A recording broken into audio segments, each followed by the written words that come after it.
Halo, gue Yosep. Di video kali ini gue pengen membagikan pengalaman pribadi gue bagaimana cara gue menjaga mental selama pengobatan kanker nasofaring gue.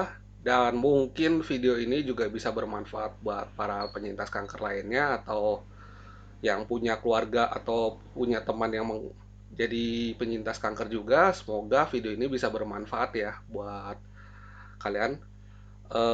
Gue membagikan video ini karena mungkin di YouTube gue jarang lihat bagaimana sih cara menjaga mental dan cara menjaga pikiran kalian untuk tetap positif dalam hidup selama pengobatan kanker, karena yang seperti kita tahu, pengobatan kanker itu berat dan mungkin untuk penyakitnya sendiri pun itu bisa dibilang ya itu bisa merusak mental sih, karena siapa sih yang mau untuk divonis kanker?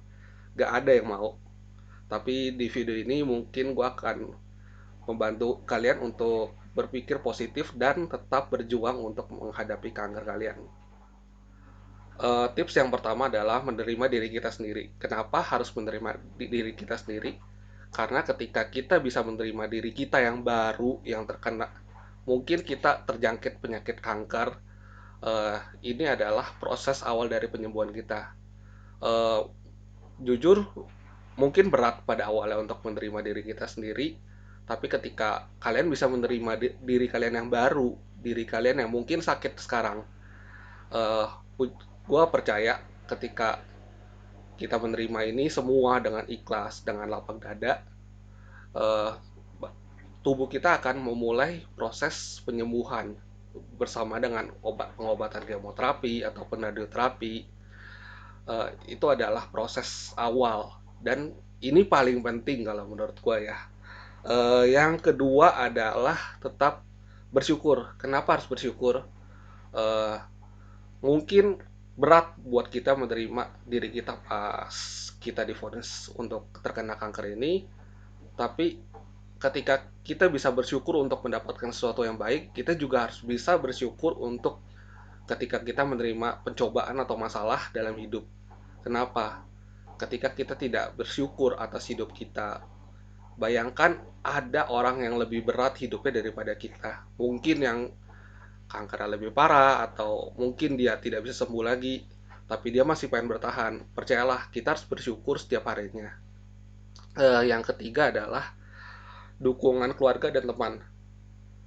Ini juga penting. Kenapa? Karena pada dasarnya manusia itu bukan makhluk yang bisa hidup sendiri sih.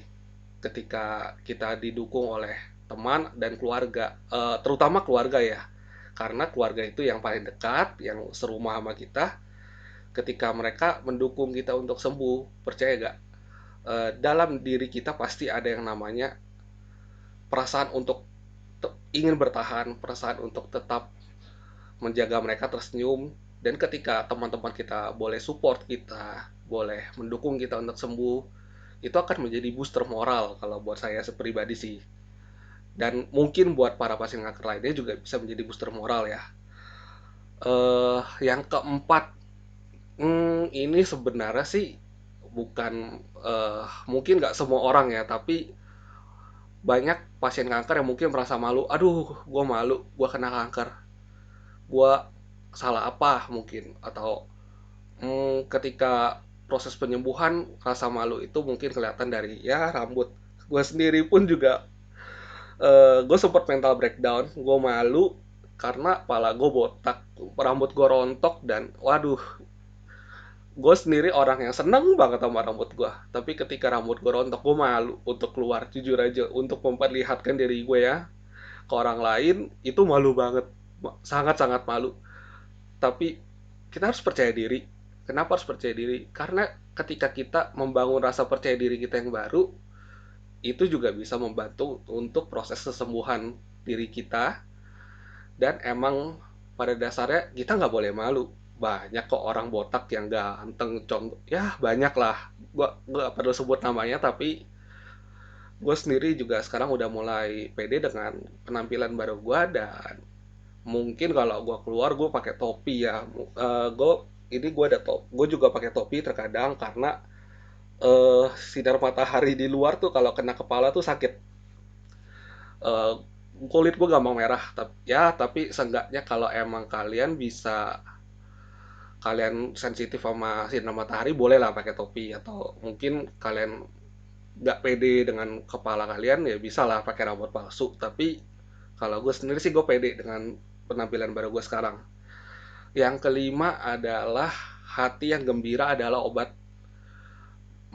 Ini mungkin terdengar kayak suatu firman di agama tertentu ya. Gua nggak akan bahas tentang agama di sini, tapi menurut gue pribadi, eh, dan banyak penelitian menunjukkan bahwa ketika kita gembira, kita senang, kita nggak stres, tubuh kita itu memproduksi hormon endorfin. Hormon endorfin sendiri bisa dibilang adalah salah satu faktor yang membantu kita untuk sembuh, karena ketika kita bahagia, ketika kita tersenyum, kita tidak stres, sel-sel di tubuh kita yang rusak pasca kemoterapi ataupun radioterapi itu akan pulih kembali lebih cepat.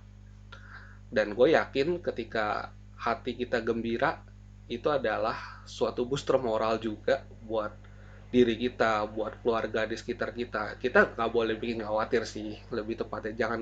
Jangan sampai penyakit kita membuat diri kita khawatir, dan juga keluarga kita, karena pada dasarnya gue yakin yang nonton video gue ini pengen sembuh. Gue yakin banget. Yang keenam adalah dekat dengan Tuhan. Apapun agama kalian yang nonton video gue, dekat dengan Tuhan itu adalah salah satu cara. Mungkin gue tidak akan membahas banyak, tapi gue percaya ketika gue dekat dengan Tuhan, gue kembali, mungkin gue pernah bikin salah atau bagaimana, tapi ketika kita dekat dengan Tuhan, itu adalah salah satu cara untuk bertahan atas kesehatan mental kita, karena dekat dengan Tuhan itu adalah kita berterima kasih sama Tuhan buat semua yang kita boleh alami. Gue sendiri pun juga mungkin dulu gue kurang dekat sama Tuhan, atau gue orang yang nggak terlalu agamis. Gue akan membicarakan agama di sini, tapi ketika kita dekat dengan Tuhan, itu adalah proses penyembuhan yang menurut gue di atas kemoterapi dan radioterapi. Dan yang terakhir adalah hidup layaknya orang normal. Ini penting juga. Kenapa? Karena gue nggak mau kita semua yang mungkin didiagnosa kanker ini merasa hidupnya berakhir. Nggak, gue nggak mau kalian-kalian begitu. Nggak bisa. Karena pada dasarnya kita sama-sama manusia juga. Meskipun kita dititipin penyakit kanker ini, bekerjalah seperti biasa. Kalau bisa ya, mungkin kalian ada keterbatasan fisik atau bagaimana, atau kalian punya komplikasi dari kanker kalian yang membatasi pergerakan kalian, tetaplah berusaha untuk hidup normal. Tetap maksimal dan jangan pernah mengeluh. Untuk kalian yang mungkin bisa bekerja dengan normal, bekerjalah dengan normal. Yang bisa olahraga sedikit-sedikit, ya bolehlah kita jalan jalan pagi ataupun kita jogging. Tapi buat yang mungkin punya keterbatasan fisik, jangan kecewa. Kalian tetap berusaha hidup normal, Pak. Yakinkan diri kalian bahwa kalian itu bisa hidup seperti orang lain juga. Untuk yang mungkin eh, badannya suka lemes-lemes, ya tetap harus lihat kondisi juga ya. Kalau untuk hidup normal ini, eh, mungkin sekian sekian aja ya, pendapat gua dan tips-tips dari gua. Maaf kalau mungkin gua agak terbata-bata atau gua salah ngomong, karena gua juga sendiri bukan orang yang pinter ngomong. Tapi biarlah video ini bisa bermanfaat buat kalian, buat para penonton yang punya teman atau keluarga yang terkena kanker. Eh, Semoga Tuhan bisa menyembuhkan kalian, Tuhan bisa memberikan jalan yang terbaik buat kalian, dan tetap semangat ya. Jangan kalian menyerah begitu aja. Ketika kalian menyerah begitu aja, itu bukan hal yang baik sih menurut gua. Gua juga tetap semangat, gua tetap survive, dan gua akan tetap berusaha untuk hidup, dan gue akan tetap berusaha untuk bikin video-video. Mungkin video-video yang gue tag ini nggak seberapa bagusnya dibandingkan youtuber lain ya. Gue nggak pernah berusaha untuk jadi terkenal, tapi gue cuman pengen support kalian para penyintas kanker dan support diri gue sendiri, karena ketika gue bisa support orang lain, gue merasa bahwa gue juga mensupport diri gue sendiri. Gitu aja sih. Terima kasih ya udah nonton video gue. Sampai jumpa, kita ketemu di video selanjutnya.